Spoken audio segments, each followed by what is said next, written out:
Македонските, српските, црногорските и босанските транспортери в понеделник ќе ги паркираат своите камиони на граничните премини.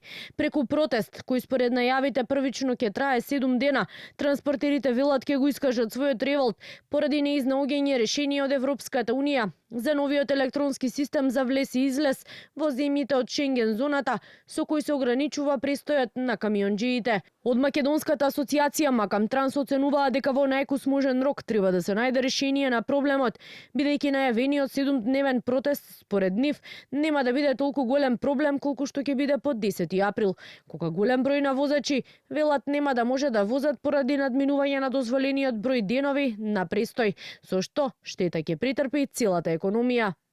Она што сега се вози, да кажам, за 1500-2000 евра или нешто, која ќе дојде онај период кој ќе нема доволно возила, за да дојде некој германец или белгијанец или чех, не знам што, веќе цената ќе порасне 3-4 пати.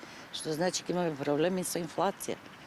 Зголемување на цените, намален дотур на репроматеријали, намален дотур на стока за широка потрошувачка. За проблемот со кој се соочуваат, транспортерите алармираат подолг временски период, а денеска од логистичкиот конзорциум на Босна и Херцеговина, кој ги представува професионалните превозници, објавија дека се евидентирани 100 случаи на присилно враќање на професионални возачи од земјите од ЕУ, кои го надминале прагот на дозволени денови на престој, а уште 100 се во процедура. Меѓу нив, иако не кажа точна бројка, Муратовска вели има и македонски возачи.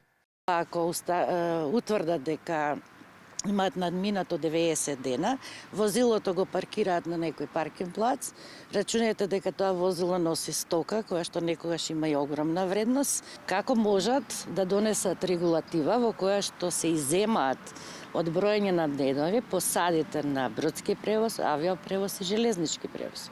Ке кажете различни ни се дестинациите, меѓутоа работата не е иста. Ова е превоз во патниот сообраќај. Од македонската влада и Министерството за транспорт во неколку наврати повторија дека ги поддржуваат протестите на транспортните работници, но и дека како влада барале одложување на заострените контроли на границите, но не наишле на разбирање од Унијата за овој проблем, кој сериозно се заканува не само на македонската, туку и на регионалната економија.